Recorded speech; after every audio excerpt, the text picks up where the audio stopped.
Harp on Sports, The Bar, Harp on Sports, Audio Media, Podcast Network.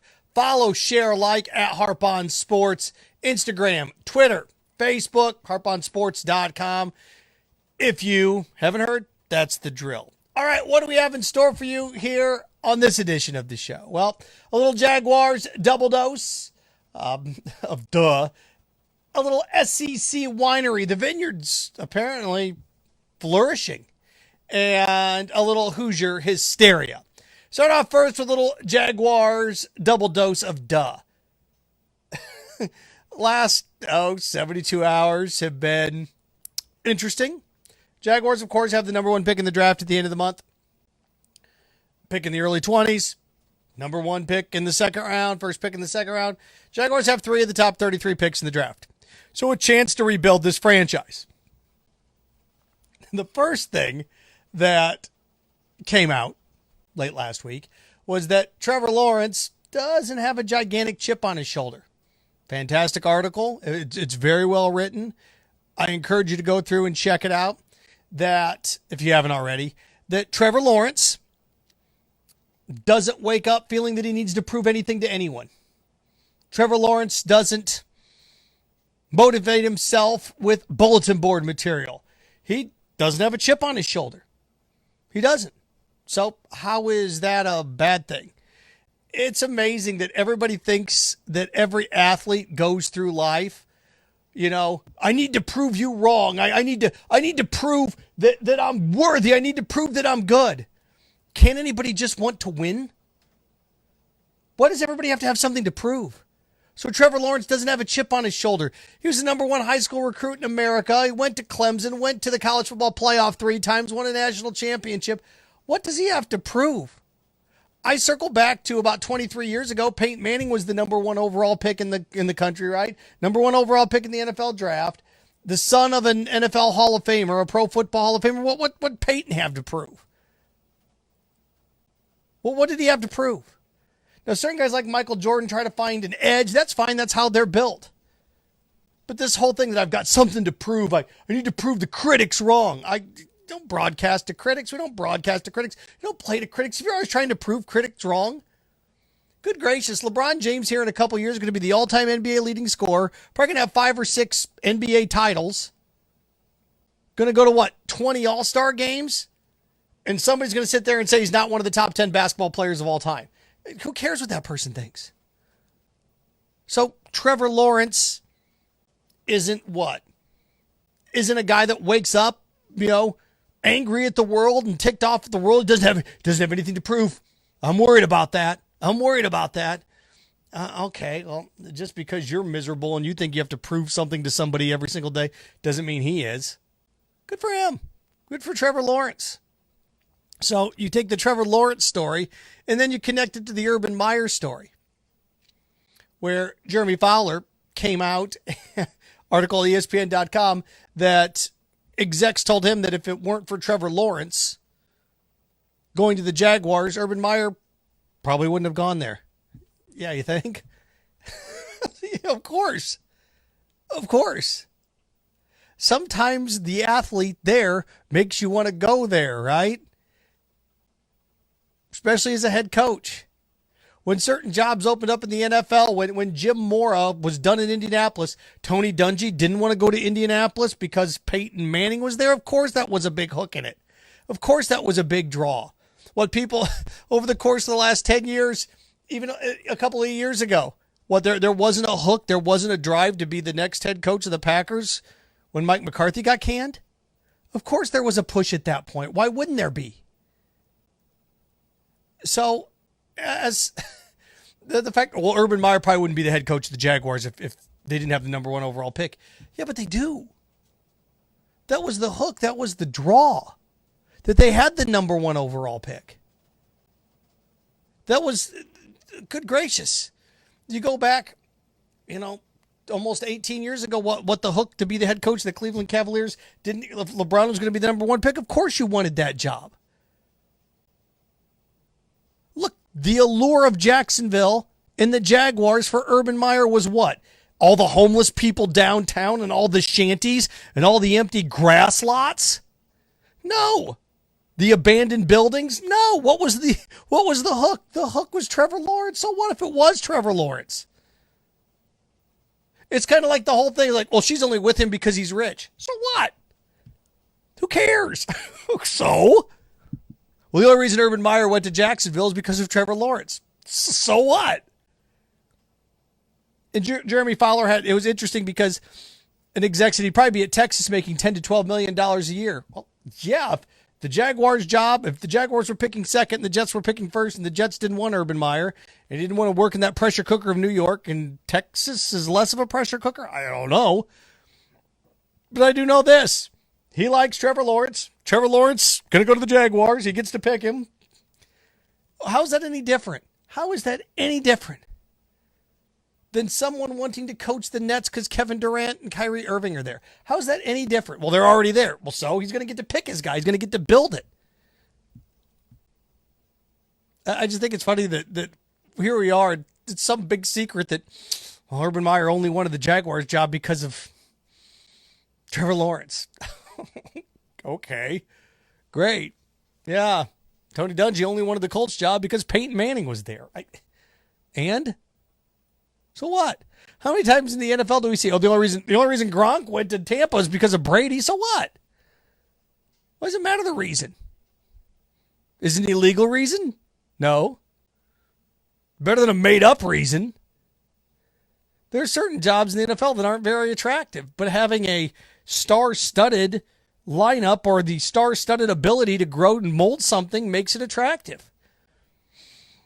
I mean, look around the NFL. Right now, the Bills' job would be an attractive one. Not that McDermott's going anywhere, but it'd be an attractive one. Why? Because Josh Allen's there. There's a core. There's a nucleus of good young talent. So what? And just like certain other, like Green Bay, it's tradition rich. You're right, it's tradition rich. Aaron Rodgers is there. When Aaron Rodgers leaves, what's the hook of Green Bay? The mild winters? Oh, it's the tradition. Okay, tradition's great, but tradition doesn't pay the bills. So what? So, it's amazing that Trevor Lawrence is getting ripped on because he doesn't have a chip on his shoulder. Well, certain greats don't have chip on them. If you're great, most greats don't have a chip on their shoulder. Whatever happened to just wanting to win? Oh, what motivates him? Maybe winning? I don't need you. If I'm an athlete, I don't need you to think I'm bad or not good for me to want to try hard. Maybe winning is what matters. All my years of broadcasting, I never ever once, well, maybe when I was younger, but since I've become an adult, upper 20s, early 30s, I never once said, well, I got to prove this guy wrong. I've got to prove this moron on Twitter wrong. I got to prove him wrong. Good gracious. Who cares? So, Urban Meyer apparently came to the Jaguars for Trevor Lawrence. So what? And Trevor Lawrence doesn't have a chip on his shoulder. Well, maybe he wants to win. That's not chip enough. So, there you go. So that's point one. The second thing, it's kind of crazy because I'm always at the radio station. So yesterday was my first Gator sporting event that I've gone to since I took the job here at ESPN Gainesville 13 months ago. First one I've got to go to. I'm always up there. I'm getting ready to go up there here Sunday night to run a volleyball game, to actually physically produce a volleyball game. Yeah. So I don't get to go to hardly any sporting events. I'm always at that radio. I'm always there. Always. But I finally got to go to one. And a couple things struck me interesting, and I'm going to swing around to that at the end. What I thought was interesting over the weekend is Vanderbilt's head baseball coach, Tim Corbin, came out and was critical of the University of Tennessee, saying, hey, look, apparently they don't have the coronavirus. COVID doesn't exist in Knoxville because the stadium was packed. The field was packed, fans everywhere. COVID must not exist here. You take that and you combine it with Paul Mainieri, who's the head coach at LSU in baseball, that came out and was talking earlier in the year about fans of the other team being in his players' heads because they were so loud.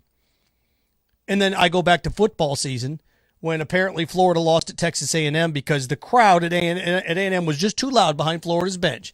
Dan Mullen, they lost because of A&M's crowd. Just too loud. Couldn't focus. What is it with coaches in the SEC in this vineyard, this winery that they've built, in which the other team's fans being loud cost you games? I never heard of this.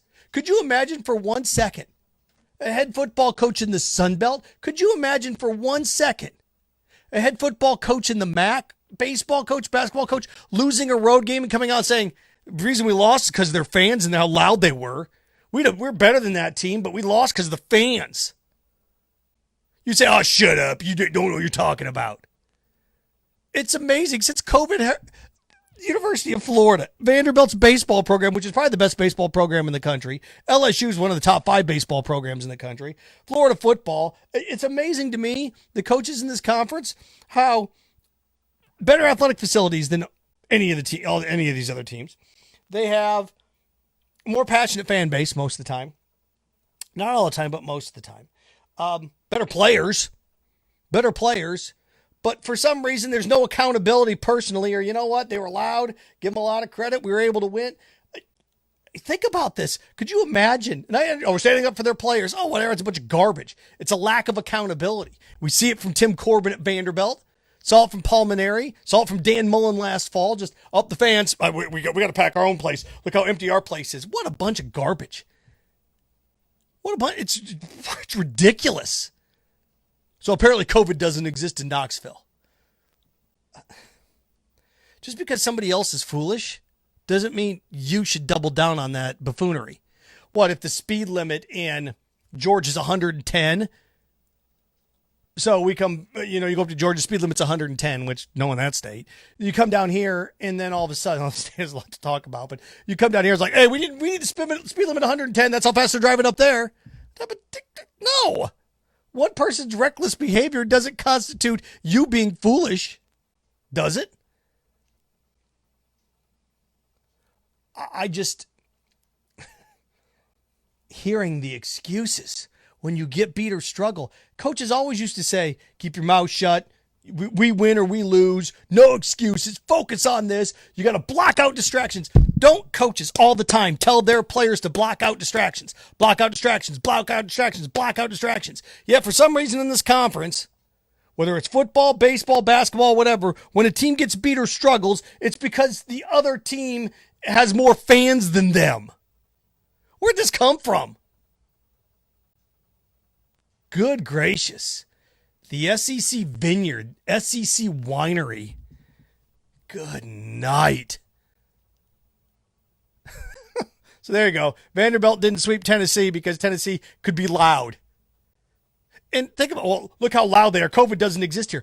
So when you go home next week and let's say your athletic director, it's just an excuse for losing is what it is. Say your AD says, okay, the stadium's open now. Well, why did you lose 2 or 3, or why did you lose in Tennessee? So if the swamp is packed, then you wouldn't have lost to A&M. It's just ridiculous. It's excuses. How about the other team was better? We lost. Noble concept. We lost. It's wine. Gracious. Oh, really quick. It's been a while since a sporting event that I sat in the stands. It just has. It's been a while since I've done that. I can't even think of the last time I probably sat in the stands at a sporting event. But I haven't got to really go to one in a year. But I finally went to one. Again, Florida sweeping Missouri over the weekend. Good job by the Gators. What I thought was funny, section I sat in, was the age of the adult male Gator fans that were trash-talking Missouri. Sat right behind Missouri's dugout. Missouri's players aren't saying anything. The age, the 60-year-old and up Gator fans, men, not women, 60-year-old and up Gator fans, trash-talking Missouri, last place in the SEC. Not the students. Usually the students are the unruly ones. When I was young, the students were the unruly ones in which the administration, all right, let's tone it down, guys. Good gosh, you're being brutal. The adults came and cheered and clapped, cheered on their guys. But the amount of 60-year-old and up Gator fans taunting and trash-talking Missouri's players last place. Nope. Okay, big man, you are. How lonely of a human being, how lonely of a man do you have to be to go, you know what I'm going to do today? I'm going to go to this baseball game and I'm going to taunt adult male over the age of 60. Now, did I do it when I was in my early 20s? Did I ride the opponent of my friends and my team? Yeah, you bet I did. But I was 24 years old, 23 years old, and I probably wasn't even that old. As an adult male over the age of 60, taunting and riding the opponent. Well, it's fandom, it's passion. No, it's not. It's childish. It's childish. Grow up, Peter Pan. Come on. Last place team.